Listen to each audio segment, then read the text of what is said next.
Kaya napag-usapan natin mga kapatid ay patungkol po sa mission. And now ay pag-usapan ulit natin mga kapatid ay patungkol po sa mission for us, mga kapatid, to refresh and to be reminded na mahalaga po ang gawaing mission sa bawat isa po sa atin. Amen po ba? Okay, buksan natin yung Bible natin sa Matthew chapter 9. Let's open our Bible. Matthew chapter 9. Ito, buksan po natin. Matthew chapter 9. Kita niyo na po?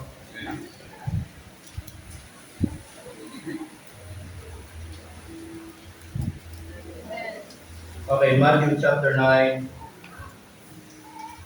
Okay, kung nakita niyo na, may request to everyone to stand up for giving reverence to the word of God.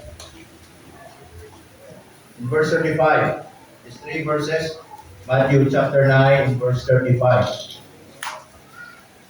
Okay, Matthew chapter 9, in verse 35. Basahin ko po sa verse 35, kayo po sa verse 36, and then sabay-sabay tayo, o hanggang po, then 37, then sabay-sabay tayo ng verse 38. Sabi ng Bible dito, and Jesus went about all the cities and villages, teaching in their synagogues, and preaching the gospel of the kingdom, and healing every sickness and every disease among the people. But when he saw the multitudes, he was so with compassion to them, because they believed them, sheep having no shepherd. Then saith unto his disciples, the harvest truly is plenteous, but the laborers are few. In verse 38, ready begin. Pray therefore, Lord of the harvest, that He will send forth laborers into His harvest. Tayo po, Panginoon, salamat po ng marami sa umaga ito. Salamat po muli sa pagbabasa ng aming po ng inyong mga salita. Tulungan niyo po kami. Bigyan niyo po kami ng karunungan. Bigyan niyo po kami ng wisdom and understanding so that maunawa namin ang aming pag-uusapan, Panginoon. Buksan niyo po ang puso ng bawat isa. Alisin niyo mga bagay na nasa puso na pwede maging hadlang upang hindi kami pagpalain. Also, Lord, help us to be attentive this time, Panginoon, as we study your precious word, Panginoon. O banal na Espiritu, kumilos na usap po kayo sa aming pangalan. Sa pangalan ni Jesus, kami po ay tumadalangin. Amen. Amen. Praise the Lord, we now be seated. So, as I said, mga kapatid, pinag-usapan natin ngayon patungkol pa din po sa gawaing patungkol po sa mission. Why mission is a must, or why mission is important. Tama?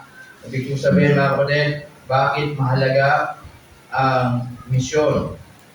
Now, last Sunday, as I said, mga kapatid, without mission, there is no church. Tama?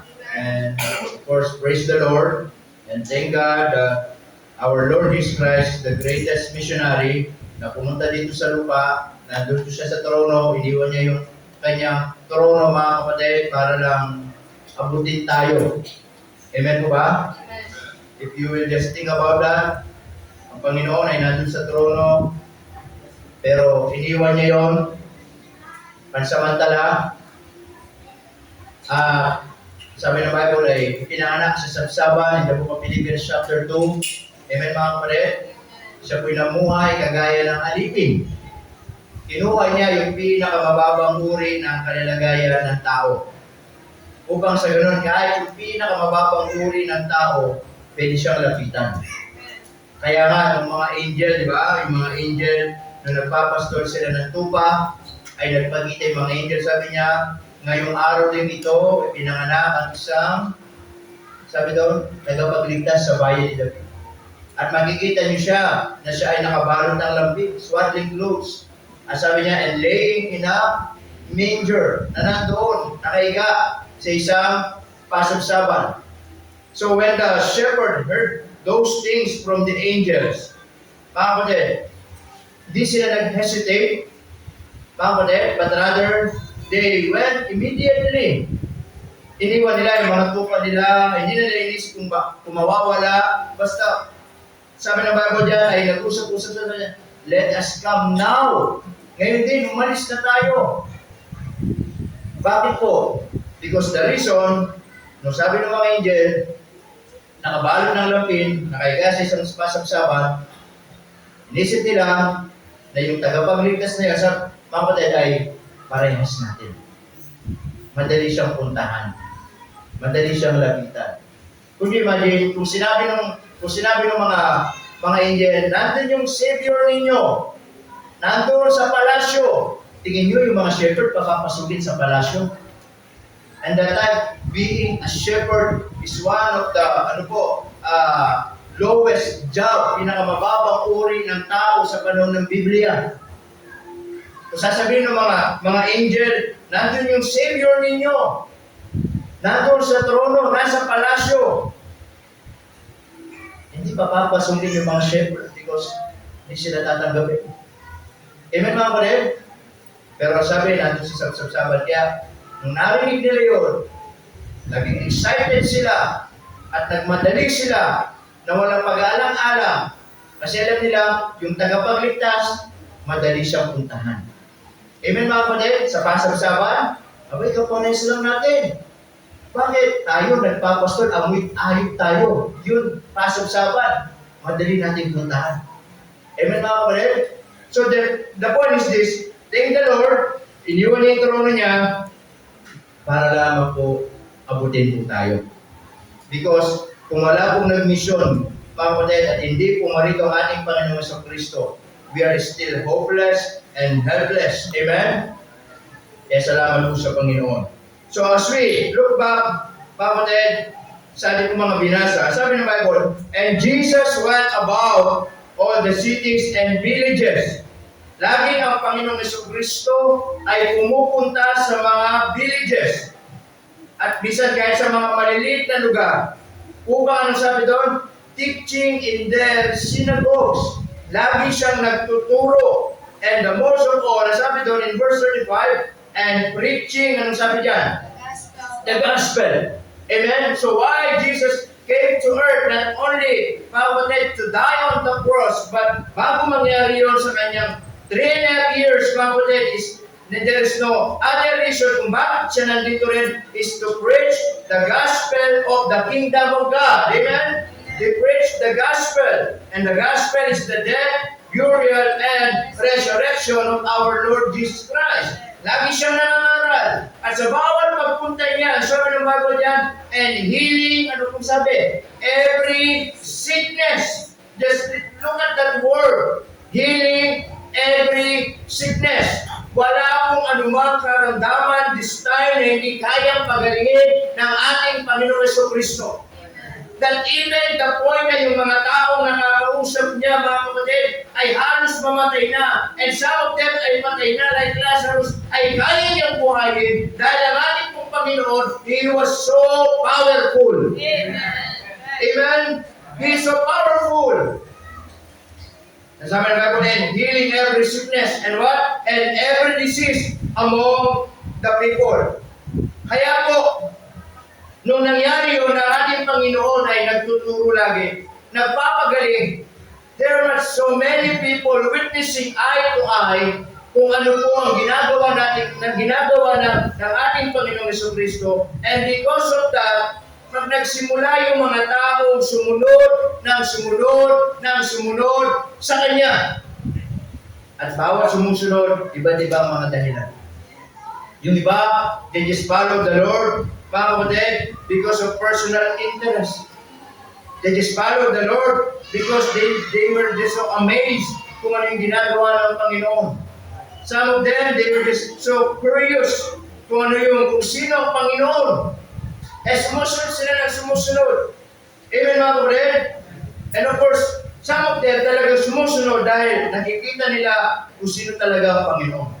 Amen po ba? So nagsimula ng kaunti hanggang dumami. And the Bible says here, He used the word multitudes. It means a number of people who follow the Lord at this time. Ibig sabihin talagang dumami na yung mga tao. Hindi na kayang bilangin. That's why when Jesus lagi in the Bible, kapag siya ay magtuturo, hindi siya nagtuturo, mga kapatid, doon sa lower level, ang ginagawa niya, pumupunta ng bundok, pumupunta ng mataas na lugar, upang makita niya lahat ng mga tao at makapangaral ng salita ng Diyos. Kasi pag nasa ibaba ang ating Panginoon, lagi siyang sinisiksikan. Amen po ba? Naalala niyo kung paano niya tawagin si Pedro? Naalala niyo paano niya tawagin yung mga sila Andrew? Siya'y nangangaral, and the people, pinipress siya. Anong ginawa niya? Sumakay sa bangka para pumunta doon sa laot. At doon, hindi na siya masundan ng mga tao at nangaral ng ating Panginoon. Amen po mga kapatid? At alam naman natin kung ang ginawa ng Panginoon doon. Sabi nila Pedro, sabi ng Panginoon, ihulog mo rin yung lambat mo. Sa Panginoon, sabi niya, all night, naglambat na kami, nanghuli kami, ni kahit dilis, ni kaliskis, wala kaming nahuli. Pero sabi niya, but because of thy word, sige, I will let down my net. Nagulog. Nagulog lang, ha? And then, they were so amazed. Pagkatas ng lambat, halos masira yung lambat, punong-puno ng isda. Amen mga kapatid? At halos lumubog yung bangka. Ang sabi niya, baka, kailangan namin ng baka. Lulubog ang baka namin sa sobrang dami ng isda.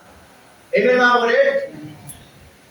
So the point, when Jesus went every villages, He teach, He preach, and He healed sa mga tao.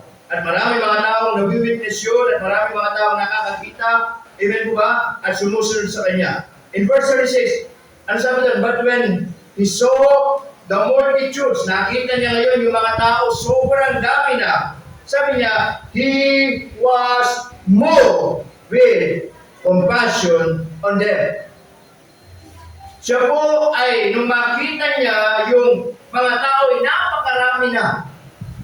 At sabi ng Panginoon, siya ay bumakbang na merong pag-ibig, yung compassion, awa, habag, pag-ibig. Sabi niyan, because they fainted and were scattered abroad as having no shepherd. Now, why mission is a must? Now, tignan po natin, number one, let's see the people. Let's see the people here. Sabi ko nga, Panginoon, lagi kong nangangaral ng salita ng Diyos. There is no other business na ginagawa ng Panginoon. There is only one business, kapatid, na ginagawa ng ating Panginoon sa Kristo. And what is that? Yung Father's business. Amen? Ano po yun? To do His will. And what is will? To preach the Word of God. Amen po mga kapatid? Tama po ba?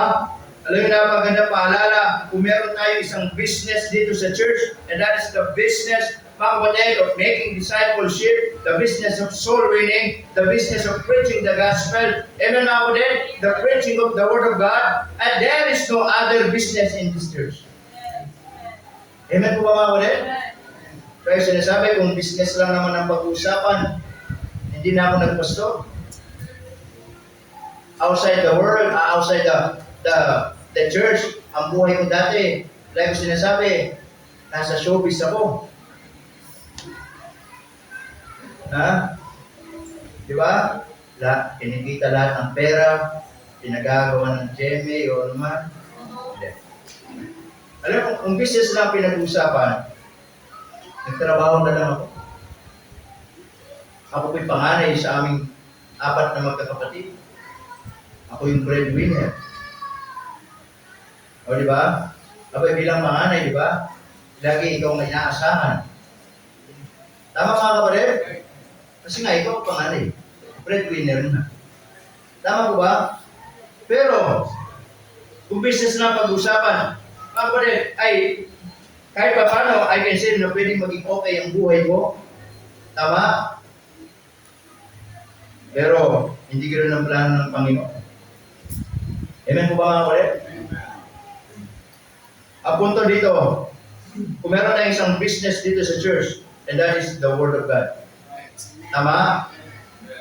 Because so many churches nasisira dahil sa business. Hindi na naiintindihan ano yung tunay na business ng church. I'm not against sa mga yung iba mga pastor na nagninegosyo, I'm not against on that. Hindi ko sinasabing masama yun. Alam mo, naging masama? Kung napopokus sa business, personal business at ang ministry na mapabayaan. Do you understand? Marami akong kilala mga pastor, ginagawa na lang pulpit supply every Sunday. Pupunta sa church ng Sunday, mag-preach. Aalis, pagpapakita lang, Sunday na lang. Ano talagang membro? Because I believe, personally, that is not, mga kapatid, yung tinatawag na personal conviction o yung panawagan ng Diyos. Tama po ba? Meron pa dito ako, nagsalita dito, meron akong produkto dito. Kapag bumili kayo ng dalawa, merong libreng dalawa, pero babayaran nyo ang apat pa din. Grabe naman, di ba? Buy one, take one. Pero pag pag-buy ka, dalawa pa din. Wala po akong inalok dito ng negosyo. At kailanman, hindi ko rin kayo tinuruan kung yung mga negosyo. Hindi ko problema yun. Amen po mga kapatid? Your own business nyo yan, hindi ko business yan. Naintindihan nyo mga kapatid? Because I don't want my focus, maapag-focus ako kung anong panawagan ng Diyos sa akin. Again, I'm not saying mali yung ginagawa nila. But as long ang ministry napapabayaan at hindi na ginagawa kung yung business ng Diyos sa church, yun yung mali. Amen po mga kapatid? Yun yung mali. Dahil ako nagsuko ng buhay hindi para mag-business. Tandaan nyo.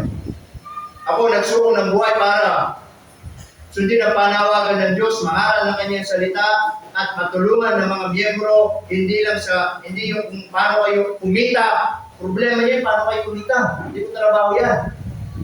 Naman yung mga kapatid? Ang trabaho ko, pakainin kayo ng salita ng Diyos, that's my job. Amen po ba? Kaya sabi ba, kung pagkakakita lang ang pinag-uusapan, kung pera lang ang pag-uusapan, hindi na ako nagpastor. Walang pera sa pagpapastor, I tell you. Hindi sinabi ng Diyos, magpastor ka, yayaman ka. Hindi sinabi ng Diyos, sumunod ka sa akin, yayaman ka. Hindi po tayo prosperity gospel dito. Hindi tayo born again dito. Amen mga kapatid? Tama po ba mga kapatid? Pero, ang sinasabi ko, mga kapatid, hindi ako nagsuko ng buhay para kung ano mga business. Ako nagsuko ng buhay, mga kapatid, to do what is the business of God. And what is that? To preach the gospel. Amen mga kapatid? You imagine, tayo sinasabi from north to south, ang layo ng pinanggalingan ko. Bakit ako nakadating dito? Tapos, nakita ko kayo, nakilala kayo, lalo kung yung buhay ko. Hindi. Di ba mga kapatid? Pero yun yung calling ng Diyos sa akin. And like sinabi, mga kapatid, I don't want to out of focus kung saan ako tinawag ng Panginoon. Amen po ba? I'm pastoring, mga kapatid, for 15 years na, this coming October. Amen? Mag-15 years na, gano'n nakatagal yun. Pero hindi pinag-usapan kung gano'n nakatagal ako nagpasto, kahit 15 years, 20 years, 25 years, 30 years, lagi sinasabi, matalino ang diablo, isang higilap lang, pwede ako mawala dito. Amen mga kapatid? Sa isang higilap lang, pwede ako masira sa isang bagay. That's why, lagi nyo ipapag-pray ang pastor nyo na laging ingatan ng Panginoon. Naunawa nyo mga kapatid. Maraming mga pastor tumanda sa church, pagkatapos tumanda, nahulog sa kasalanan, nagkamali, nawala sa church, nasira ang ministry. I'm just telling what is the reality. Bata pa ako pero nakikita ko na lahat ng ganyan mga bagay. Amen po mga kapatid? So why mission is a must? Kasi the people, dumadami yung mga tao. And sabi ng Bible, they fainted. It says in verse 35, sabi po dito, they fainted. Yung parang pagod na sila. Nakita ng Panginoon na wala nang kapahingaan para sa kanila. Nakita ng Panginoon na sila'y, kumbaga sa isang bagay, sabog-sabog na sila. Pero sabi ng Bible dito, and were scattered abroad. Di na nila alam saan sila pupunta. Di na nila alam kung saan na sila patutungo. They don't have, mga kapatid, direction in their life. Because, mga kapatid, the reason why they are following the Lord, it's not because they are claiming and realizing that Jesus Christ is the real Savior of their soul, pero they just follow the Lord. It is because na-amaze lang sila, na-curious lang sila, and sometimes because of personal gain. And I want to tell you, kapag mali ang purpose natin, mali ang reason natin, kung bakit tayo sumusunod sa Panginoon, we're just scattering abroad. There is no right direction sa buhay po natin. Amen na kapatid?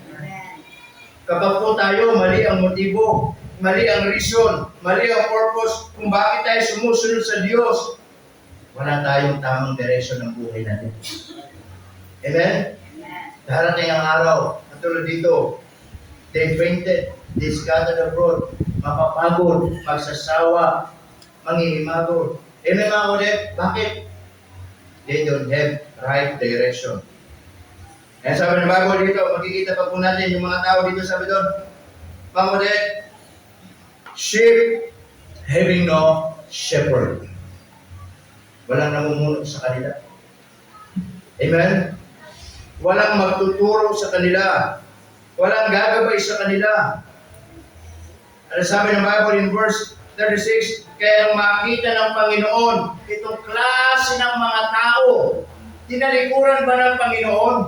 Sinabi ba ng Panginoon, bahala kayo dyan, hindi ko kayo problema. Sinabi ba ng Diyos, bahala kayo dyan, hindi ko kayo kilala. Bahala kayo dyan, manalangin na kayo. Ang sabi niya, when he saw that kind of people, it says, he was moved with compassion.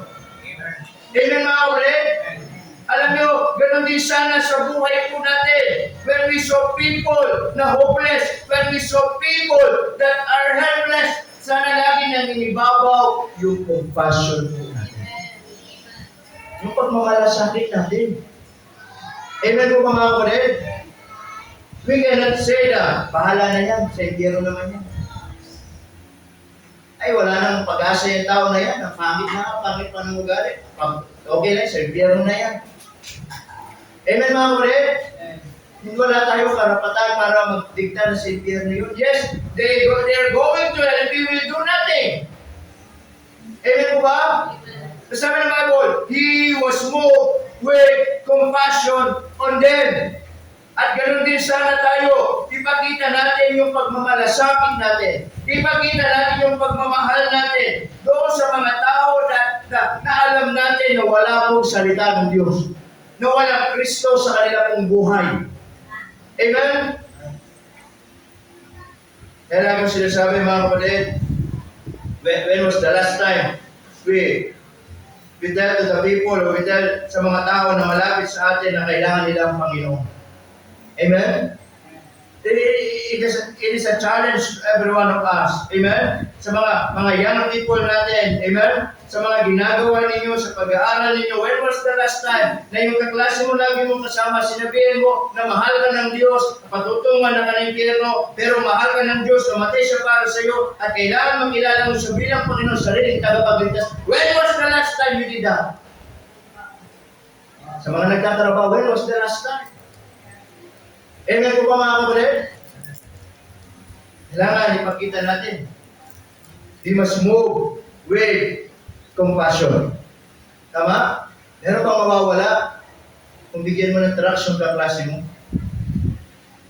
Meron bang mawawala yung katrabaho kung bigyan mo ng trucks, yung gospel trucks na binibigay natin every Saturday? Amen? Kinakaya ba yung ganung bagay? Kinakaya ba na sabihin sa tao, mahal ka ng Diyos? Alam mo minsan kung bakit natatakot tayo? Alam mo kung minsan bakit nahihiya tayo? Ito minsan nagiging dahilan kasi hindi nakikita sa personal na buhay natin ang pagiging Kristiyano. Amen mga kapatid? Natatakot tayo baka sabihin sa atin, ba't mo ko bibigyan ng trust? Bakit naman din ang ugali mo? Ba't mo ako bibigyan ng salita ng Diyos? Masimba-simba ka nga, pero wala naman nagbabago sa buhay mo. Tama mga kapatid? Kaya ko lang sinasabi, it is a challenge for us to live, mga kapatid, to God, na maging totoo tayo sa buhay natin. So that sila makakita nila yung kaibahan, makakita nila yung pagbabago sa atin, makakita nila yung Diyos sa buhay natin. Kaya kapag nagsalita tayo, nagbigay tayo ng trust, mapakinggan nila. Tatanggapin nila. Amen mga kapatid? Kaya minsan natatakot tayo kasi ang alam nyo, hindi naman tayo natatakot na magbigay. Ano yung kinatatakot natin minsan? Kung sasabihin nila sa atin. Magbigay, madali lang eh. Kaya kami, pag nung soul winning namin, nagbibiro-biro, ba? Eh, gas petrol, di ba? Yung color green. Parang pera, eh. Magkano kailangan mo? Parang pera na yung gas petrol, di ba? O, magkano kailangan mo? O, pamigay mo sa mga tao, ha? Ito, tig-500. Di ba? Ang punto mga ulit, hindi naman kinakatakot yung pagbibigay ng trust. Walang mawawala sa atin. Minsan lang, nahiya lang tayo, natatakot lang tayo, kasi minsan baka inisip agad natin kung ano sasabihin ng tao sa atin. Tama po ba? But if you live at alam mo sa sarili mo, na totoo ka sa sarili mo, wala kang dapat ikatakot. Amen po ba mga kulit? Kaya sabi ng Bible, katulad ng mga taong ito, amen? Why mission is a must? Because the people, itong mga tao, katulad sila, they're sheep, having no shepherd. They don't have right direction. Di na nila kung saan sila pupunta. But when Jesus saw them, He was moved with compassion. And number 2, why mission is a must? Tignan natin mga kapatid, the problem. Not only the people, but also the problem. Anong problema? Sabi ng Bible dito, then saith he unto his disciples. Nasabi niya sa kanyang mga disipulo, the harvest truly is plenteous. Amen? But the laborers are few.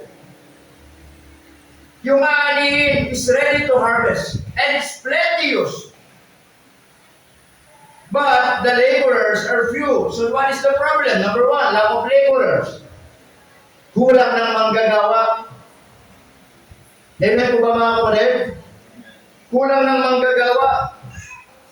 Kaya sabi doon, but the laborers are few. And in the reality, the few, mga kapatid, yung pakaunti, nababawasan pa. Tama po ba? Kaya po lagi tayo nananalangin mga kapatid, and I'm always challenging everyone na tayo lagi ay gamitin ng Panginoon, maglingkod sa Panginoon, maging kabahagi ng Diyos sa gawaing misyon.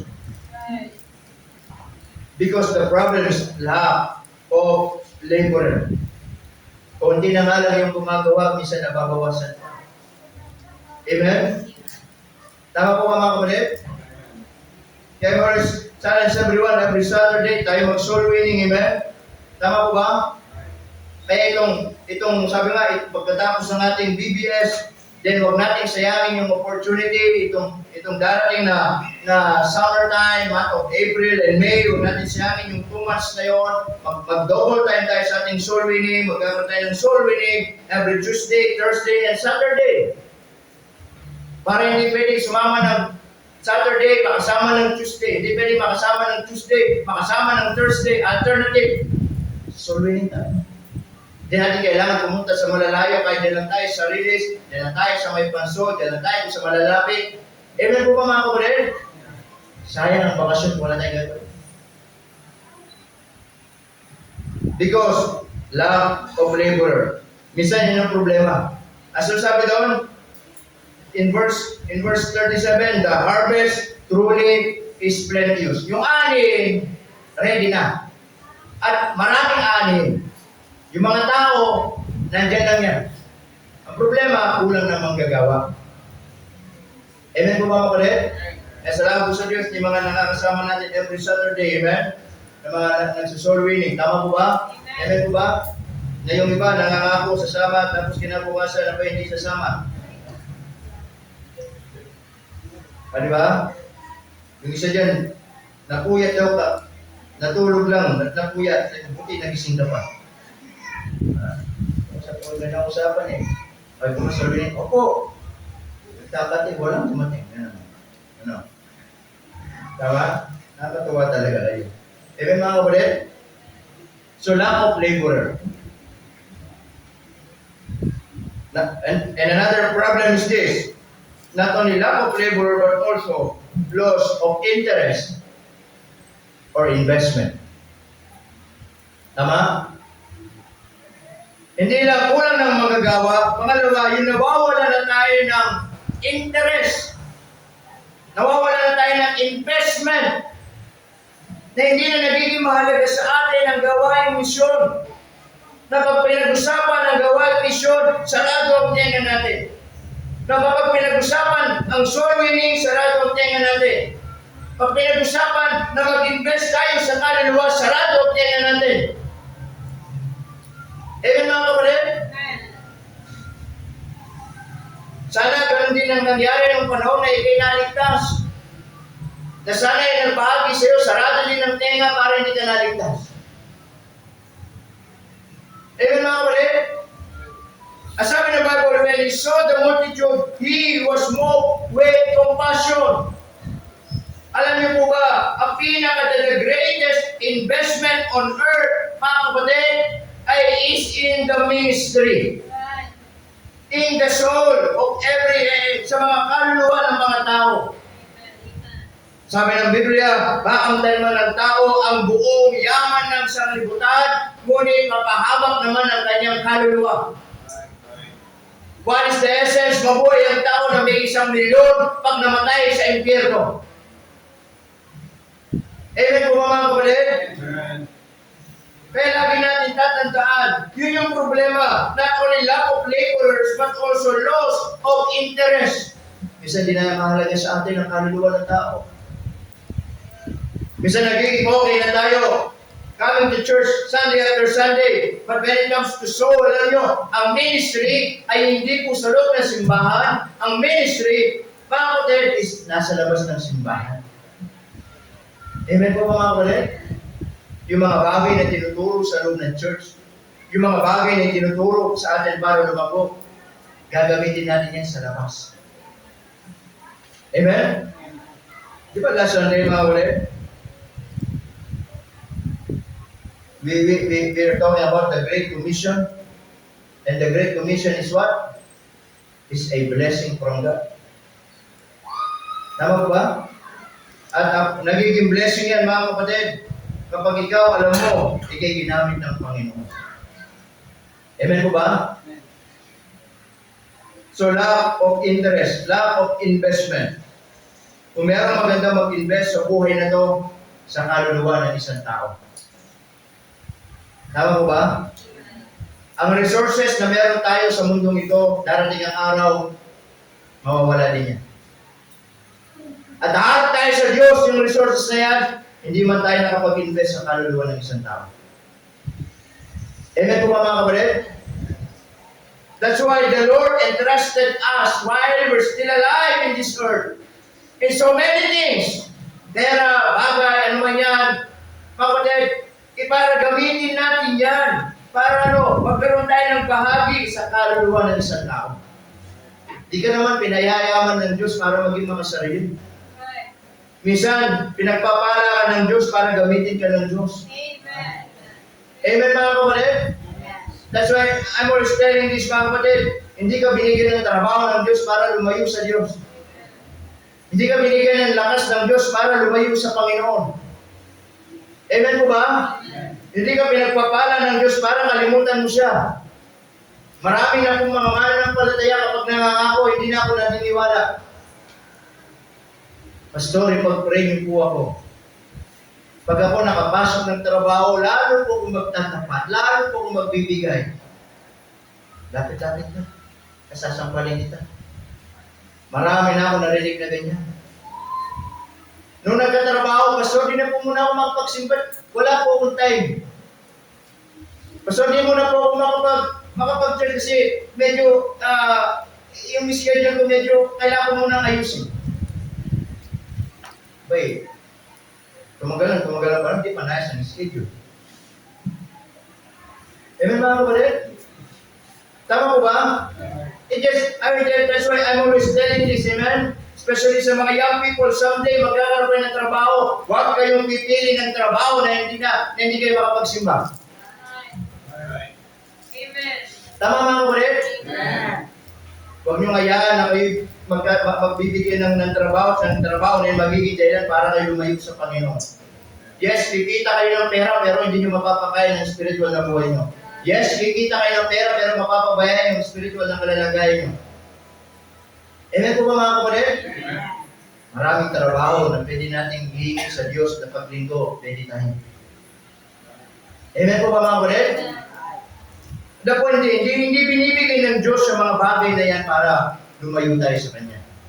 Kaya ka pinagpala ng Diyos para ikaw lalo magamitin ng Panginoon.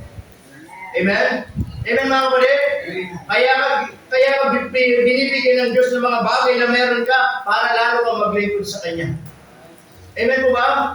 Kaya ka binibigay ng Diyos ng mga bagay na nabibili mo, mga bagay na meron ka ngayon, hindi para kalimutan siya, kundi lalo kang magpasalamat, lalo kang gamitin, at lalo mong sabihin sa Diyos, itong mga bagay na ito ay pinagkakatiwala mo lang sa akin. It means, naintindihan mo na may mga bagay na yun ay pwedeng kuhanin din ng Diyos anytime. Katulad ni Job, lahat ng bagay na wala sa kanya, pero hindi nagreklamo sa Diyos. Amen mga kapatid? Kaya nga po, kung ano mga bagay na meron tayo ngayon, huwag nating sayangin. Habang may pera ka pa, habang maganda pa ang trabaho mo, habang malakas ka pa, mas maganda mag-invest sa kaluluwa ng isang tao. Amen. Amen po mga kapatid? Sa gawaing misyon. Amen? Loss of interest and loss of investment. And lastly, dito, the problem. What's the problem? Ano sabi doon? But the laborers are few. Because some of them live because of laziness. Anong problema? Mga tamad. Amen mga kapatid? Kaya dito, lagi natin sinasabi, mga kapatid, na yung katamaran ay kasalanan. Tama? At ang taong tamad, hindi pwede gamitin ng Diyos. Sana na lang, nung naligtas ka pala, naging tamad na lang yung nag-share sa'yo para hindi ka naligtas. Ano? Tama? Sino rito mga magulang gusto tamad ang anak? Ha? Amen mga kapatid? Kagabi nga, meron kami kinausap. Hindi talaga kami makapaniwala. Sabi, wala pangalan na. Sabi, ito, paano mo nagustuhan? Aba yung sinagot, masipag po kasi. Ang bira, kahit paano kong isipin, kahit yung nanay baka hindi makapaniwala, nagustuhan daw kasi masipag. Napakatamad sa bahay. Kilalang tamad. Diba? Ang bira yan. Sabi ko siguro yung babae na yun, baka medyo baka magulo lang ang isip. Siguro baka wala sa sarili, baka nasabi lang yun na masipag. Baka siguro may ibang reason pa siya kung bakit niya nagustuhan. Siguro ganun lang. Siguro kasi kahit ako di makamukha. Sipag na kahit ba mo nagustuhan, masipag daw. Ang bira yan. Kasi siguro lang yan. Gulo lang yung mismo ng babae kaya naisip niya na masipag lang. Siguro may ibang dahilan pa. Pero yung masipag, hindi ka tanggap-tanggap talaga. Ako na magsasabi. Ha? Kahit tanongin mo niya na i-agree sa akin yun. Ang bira yan. Kaya mo nagustuhan, masipag ko. Kung lalo tayo nagulo yung mundo ko. Kasi namin sinabi masipag. Wala ba ibang dahilan? Ang bira yan. Anyway, laziness. Amen? Minsan, ayaw natin. Tama po ba? Kaya sa atin sa mga young people na lagi na sinasabi, lagi natin tinuturuan. Huwag maging tamad. Sa bahay, huwag kayong maging tamad. Tama? Huwag na huwag po yung pwedeng mag-evento. Ha? Ayaw na ayaw ko dito sa church, napakasipag nyo, tapos sa bahay tamad kayo, hindi pwede yun. Amen mga kapatid? Kailangan, kung anong ginagawa nyo sa bahay at sa church, parehas lang. Kaya parehas daw, tamad sa bahay, tamad din sa church. Parehas nga naman, ano? Hindi ganun yun. Tama? Kailangan kung anong ginagawa nyo sa bahay, ganun din sa church. Hindi pwede dito, ang sipag, nagmamap, tapos sa bahay, hindi kayo mautusan. Huwag na kayo magmap dito, ha? Tama po ba? Kailangan dito kung nautusan kayo ni Pastor, magwalis, kailangan magwalis din kayo doon. Mga kapatid, ano sabi ni Apostol Pablo sa Thessalonians? Ang hindi nagtrabaho, huwag pakainin. Kaya mga anak ninyo, pag yan hindi marunong magwalis, hindi marunong maghugas ng pinggan, hindi marunong tumulong sa gawain, huwag nyo papakainin, ayaw yung magutom. Bakit? Papakainin na nga kayo, nang alay magagawa. Mabigat ba sa inyo yung maghugas ng pinggan? 10 kilo ba yung pinggan para buhatin? 5 kilo ba yung walis tambo para gamitin? Tama mga kapatid, I'm just saying, mga kapatid, kasi kapag ganun tayo, hindi tayo gagamitin ng Diyos. Ano? Tama, di magiging tama yung mga Calvinist. Magiging tama yung mga naniniwala na lang na kung sinong pinili ng Diyos maniligtas. O sige, huwag tayo mag-soul winning, hintayin na lang natin yung mga bisitang pumunta dito. Hintayin na lang natin yung maliligtas sa labas, hintayin na lang natin sa Diyos, magantay na lang tayo dito. Hindi ganun eh. Sinabi ba ng Panginoon, okay mga alagad, maghintay tayo dito. Sabi niya, go! Hindi sinabing wait. Amen mga kapatid? Kaya po dito, binibuild natin. Tama, especially mga young people natin, na magsumikap. Lalo sa gawain ng Diyos. Huwag maging tamad. Ang tawag tamad, hindi pagpapalain. Tatanda niyan. Amen po ba mga kapatid? Yeah. Ano ba yung walis dambo nyo sa bahay? 5 kilo? Yung pinggan nyo, 10 kilo. Sipin nyo, sino nagluluto? Kayo? Nanay nyo na nga nagluluto eh. Sino nagtatrabaho? Kayo? Tatay na nga nagtatrabaho. Ano lang ang gagawin nyo? Kakain. Tapos yung kumain, mawawala na. Parang bang nararapture na kagad kayo. Nasa na ba nawala yun na lang? Bilis kumain na. Ando na kagad. Nakaupo sa sopa kung saan. Anong gagawin? Nakakuha na kagad ng cellphone. Lalaro-laro na. Kukuya-kuya-kuy pa. Sarap pupukinig. Bakit? Makinig kayo. Kalakihan nyo kasi yan. Kaya kayo, kung lalaki tamad, kawawa mapapangasawa nyo. Huwag kayong manliligaw ng taong tamad. Kawawa kayo. Buti na lang may masipag dito. Pero parang hindi pa rin talaga eh. Diba? Tama?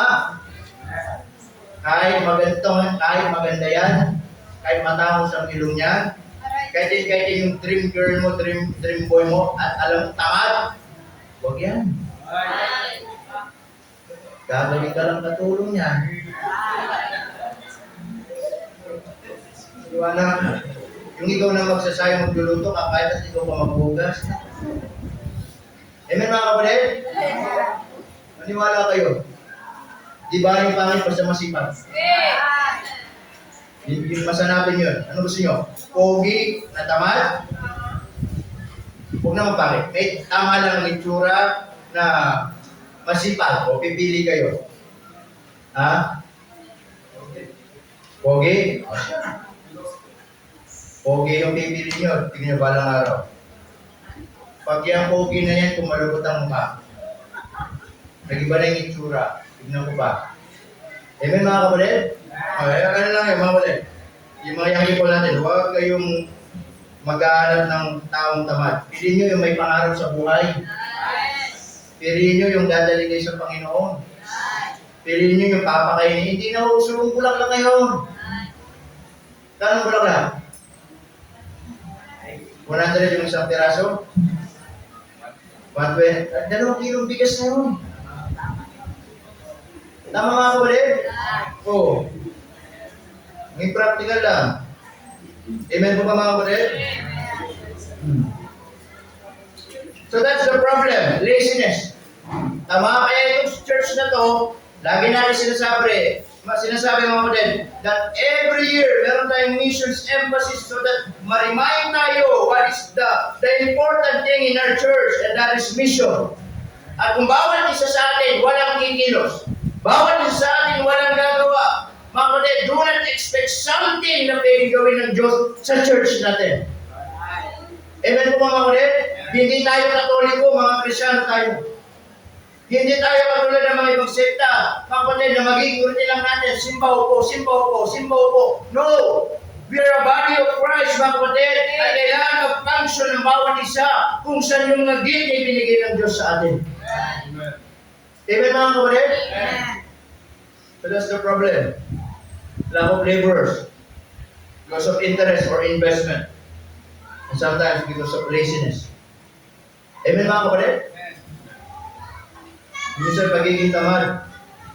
Kaya minsan, salamat tayo. Mga kapatid, mga magulang natin, di ba? O, kapag mga magulang nyo, tinuturuan kayo maging masipag, magpasalamat kayo. Tama? Amen po ba mga kapatid? O, lalo na pag Sunday, o anak, gising na, magsimba.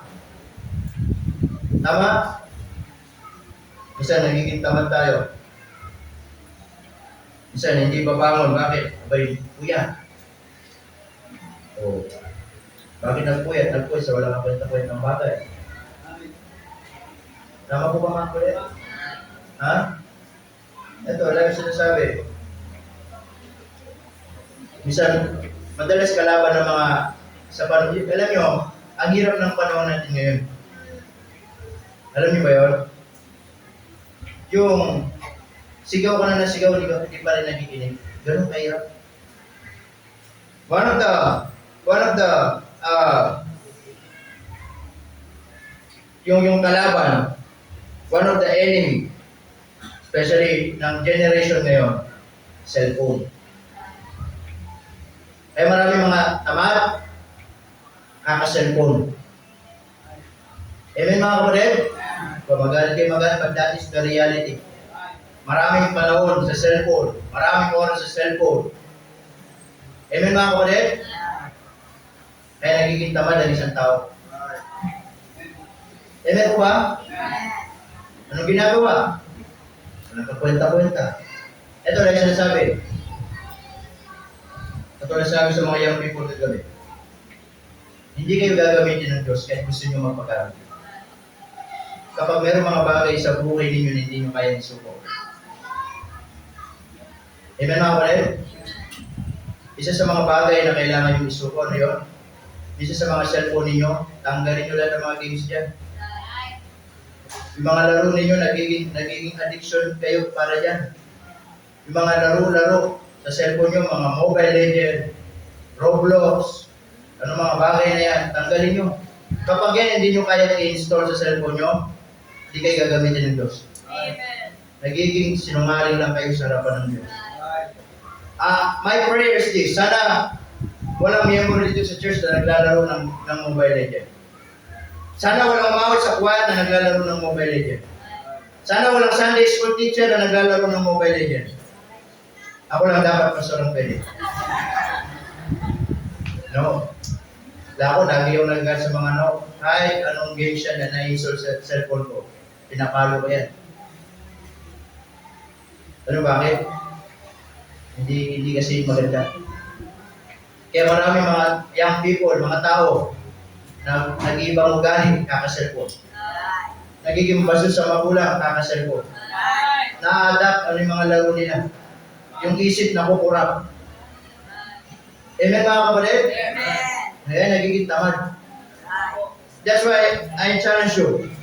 You want to be used by God, then you must surrender ano yung mga bagay na dapat inisuko sa buhay ninyo. Amen po ba mga kapatid? Tama po ba? Kaya kayo huwag kayong mga galit, mga young people ha. Kapag yung mga magulang ninyo, binabawala kayo mag-cellphone kakalaro ninyo. Huwag kayong magalit, magpasalamat kayo. Iniingatan lang nila. Bakit? Pag nagkasakit kayo, sino mag-aalaga sa inyo? Pagkakakuya ninyo, pag nagkasakit kayo, sino magdadala sa inyo sa ospital? Sarili nyo? Hindi naman na. Peperwisyo nyo pa yung mga gulang nyo. Mag-visit kayo. Tama mga kapatid?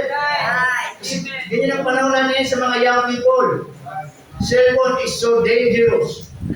Nagiging tamad kaka-cellphone.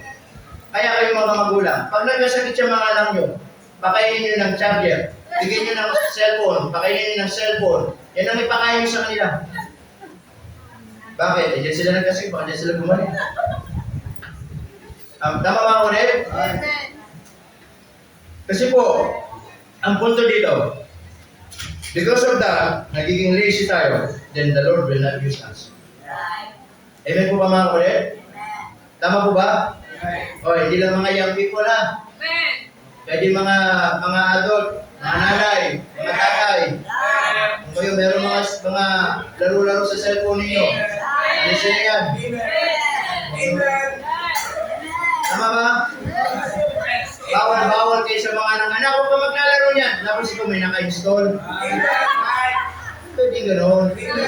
We should be a good example. Tama mga kapatid? Oo. Babawalan yung pamangkin. Yung tita naman, naglalaro din. Hindi pwedeng gano'n mga kapatid.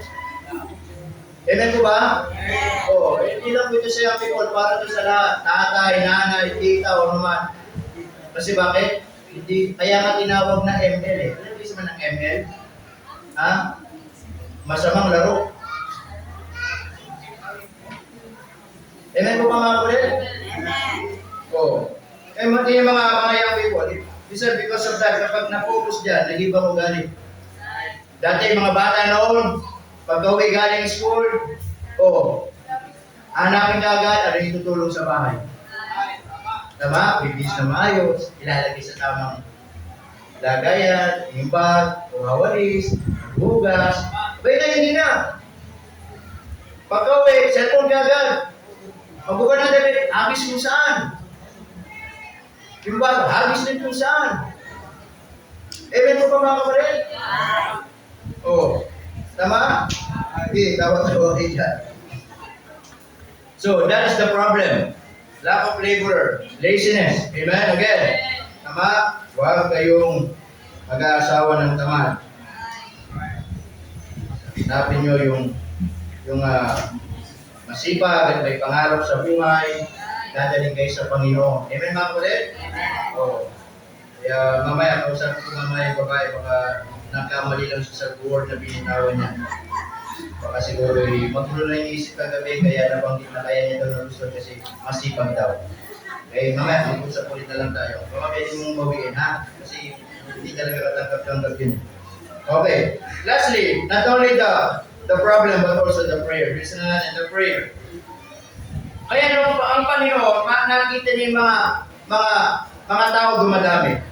And sabi ng Bible, they fainted, they scattered abroad, they sheep having no shepherd. Ano sabi doon? He was moved with compassion. Amen? And then nakita natin yung not only the people, the problem. Ano sabi dyan? In verse 37, then he said unto his disciples, the harvest truly is plenteous, but the laborers are few. That's the problem, lack of labor, loss of interest or investment, and laziness. And in verse 38, ano sabi ng Bible dyan? Pray ye therefore the Lord of the harvest, that He will send forth laborers into His what? Harvest. So number 3, the prayer. Yung prayer ngayon ng ating Panginoon, na sabi niya sa mga kanyang disciples, ano sabi doon? That He will send forth laborers. Na sana ang panalangin ng Diyos ay marami pang makapagsugo, marami pang mga manggagawa na pwedeng magtrabaho. Ang prayer ng Panginoon? Sending laborers. Amen mga kapatid? Kaya po, ayaw natin maging tamad, especially mga young people natin, Because, yun yung prayer natin. Sila yung makatuwang natin sa gawain ng Diyos. Amen? Na sila gamitin ng Panginoon, send laborers. Yun yung prayer natin. And especially we're praying for them that they are the next generation in this church someday. Ayaw naman natin maging tamad ang mga susunod na generation natin dito. Tama po ba? Amen mga kapatid? Ayaw naman natin susunod na generation natin dito hindi maglingkod sa Panginoon. So that's the prayer of our Lord Jesus Christ. Send laborers. But sometimes, mga kapatid, paano tayo mananalangin ng laborers? Panginoon, magsubo kayo ng pwedeng paggamitin niyo sa church namin. Panginoon, magsubo kayo ng manggagawa sa church namin. Amen po ba? But sometimes, nagpe-pray tayo at minsan hindi natin makita yung sagot. Kasi minsan, baka ikaw yung kasagutan. Did you sometimes consider that?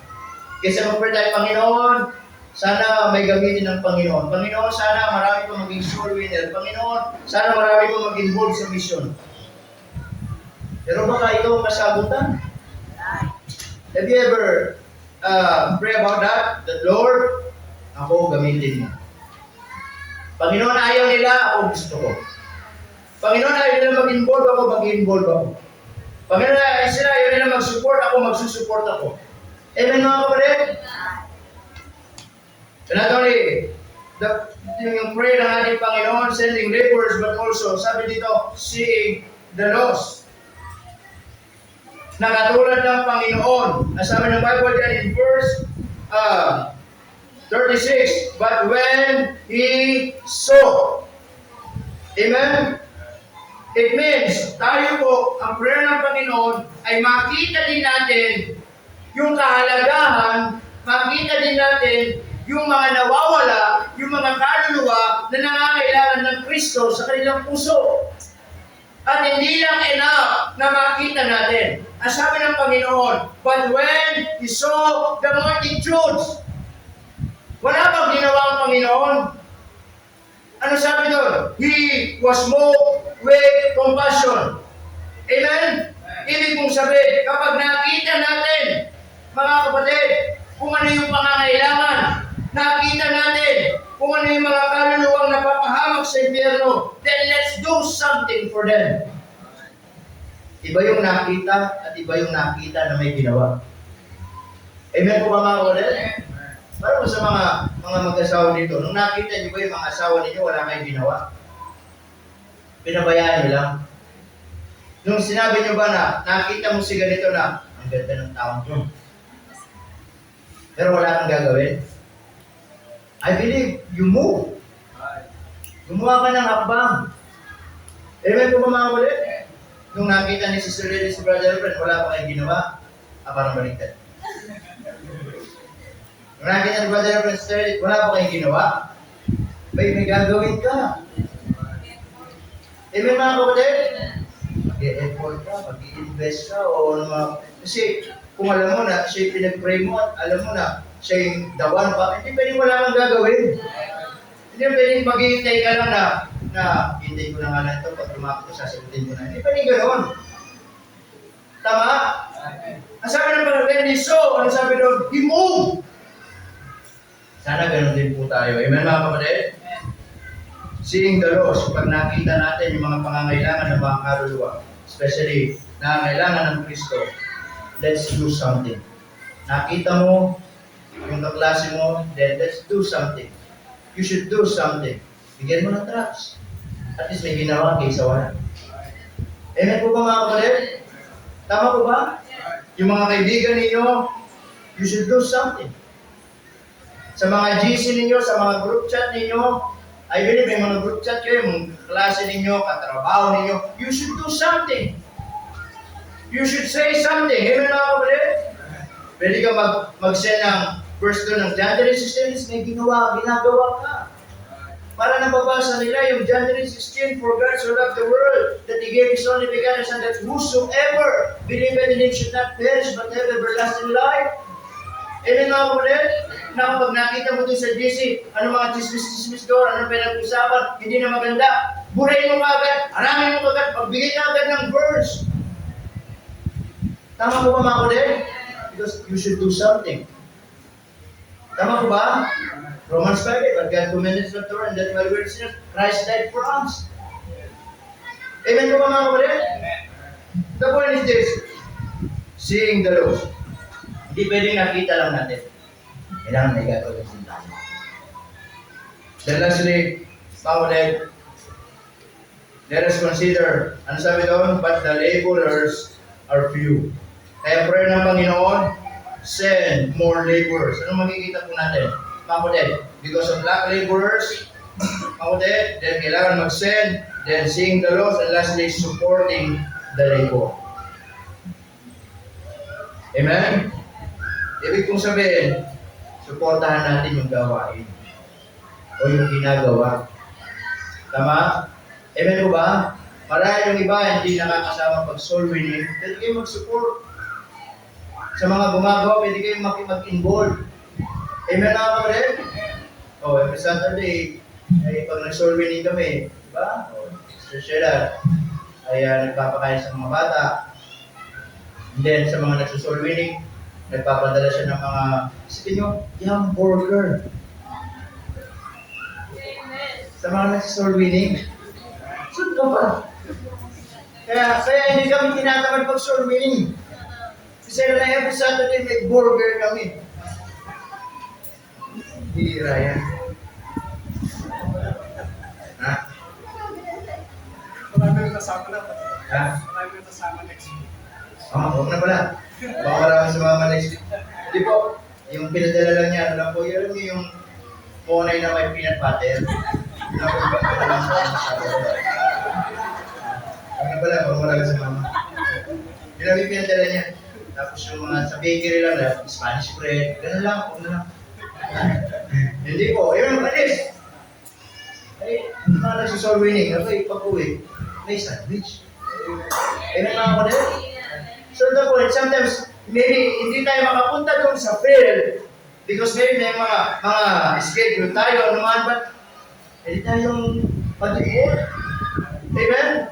Paano? Pastor, pwede ko bang kuhanin yung Gcash nyo, magpadala ko ng 200, 100, pandagdag yung merienda ng mga nagsusolving. Hindi ba mga kapatid? Oo. Hindi na hindi na punupunto. So that lahat tayo ay bahagi. Maray kami kahit obis na obis. May mapunta may gospel truck. Makapagbigay, makapag-share, may maligtas. May bahagi kayo. Amen po ba mga kapatid? O, pag Sabado, soul winning kami, Pastor. Magsisend po ako ng 3,000 pang-McDo ninyo. O, di ba? Di ba? Even in a small team, 50 pesos, Pastor, may nag-send ako ng 20. Pastor, nag-send ako ng 50. Kahit pa 20 yan, may mag-send ng 10 tao. Abay, 200 din yan. O, di ba? Abay, kayo maglakad, ang layo na nilalakad namin.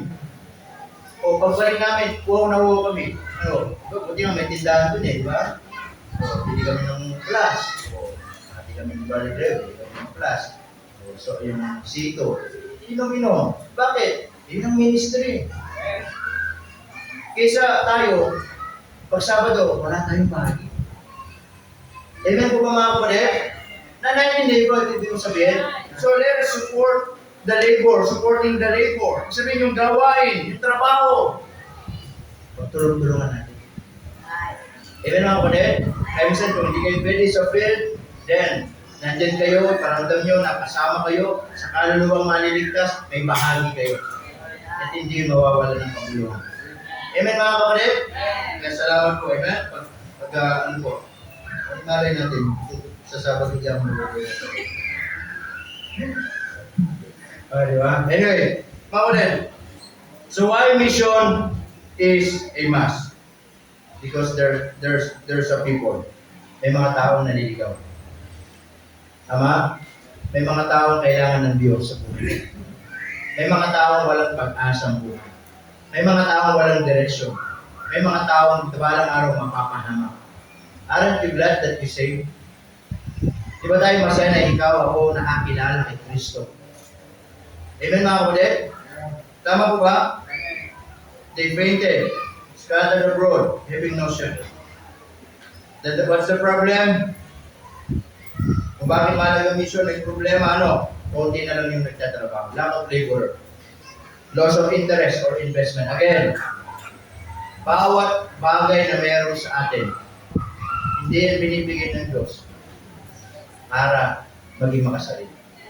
Pinapadala ng Diyos sa mga bagay na sa buhay natin habang buhay pa tayo para gamitin ka ng Panginoon. Amen mga kapatid? And sometimes that is the greatest investment is in the ministry. And laziness, mga kapatid, sometimes yung problema, nawawalan tayo ng interest, then nagiging tamad na tayo. Amen? Then, the prayer ng Panginoon, magsugo ng mga manggagawa. Makita natin yung mga napapahamak. Suportahan natin yung gawain. Tama? Hindi po tayo kulto o mga sekta. Iglesia tayo. And we must work as one. Amen mga kapatid? Kaya sa church natin, pag pinag-usapan ng mission, sana nagtutulong-tulungan po tayo. Tama? Dahil ito ay mahalaga. Hindi lang sa bawat isa natin, maging sa church natin. Amen mga kapatid? So that is the church. Because first of all, pasalamat tayo. Dahil may mga taong ginamit ng Diyos. Naligtas po tayo. Amen. Dahil mayroong mga nag-mission, may mga nag-akay ng kaluluwa, may mga nagpahagi ng kaligtasan, may mga nagbigay ng mga God's Petras. Pasalamat tayo, may ginamit ang Panginoon. Ikaw, kailan ka gagamitin ng Panginoon para sa buhay ng ibang tao? Tayo pong lahat ay sumayo. Let's pray. Let's go to the Lord in prayer.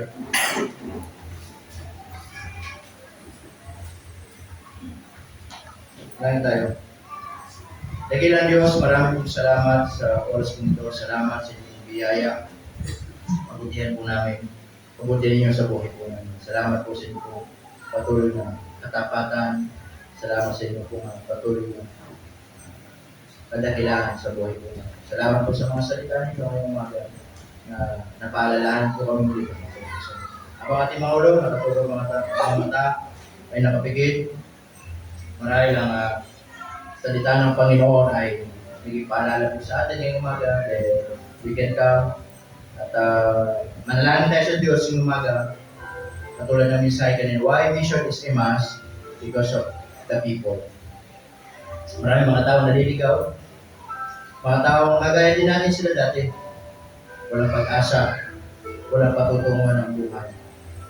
Pero salamat may mga tao na lumalasakit sa atin. Nabutan tayo ng Ebanghelyo, here we are right now. Na-enjoy natin yung pagpupuri. Na-enjoy natin na maglingkod tayo sa Panginoon ngayong umaga. May mga taong walang direksyon ng buhay. Pero salamat. Katulad tayo natin.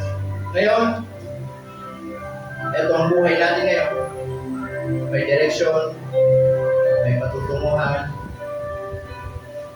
masaya tayo naglilingkod sa Panginoon. The problem, lack of labor. Sabi ng Bible, but a faithful man who can find. Minsan, kunti na lang yung mga nagtatrabaho. Nababawasan pa. Sana sa buhay mo, huwag ka na maging isa doon sa mga mawawala. Kundi, manalangin ka sa Diyos na ikaw ang gamitin ng Panginoon. Loss of investment. Minsan hindi na nagiging mahalaga sa atin ang gawaing misyon. Minsan, nag-invest tayo sa ibang bagay. But when it comes in the ministry, when it comes in the soul, parang hindi na mahalaga sa atin. Alam nyo, again, hindi binibigay ng Diyos sa mga bagay na meron ka ngayon para lumayo ka sa Kanya at hindi mapagamit. Hindi ka ba masaya ikaw ang gustong gamitin ng Diyos? Hindi ka ba masaya na ikaw ang mayroong ganyang mga privileges, resources? Because God wants to use you. Especially sa gawain ng Panginoon. The prayer ng Panginoon na magsugo ng mga manggagawa. Makita yung mga nangangayat, mga mapapahama at suportahan ang gawain ng Panginoon.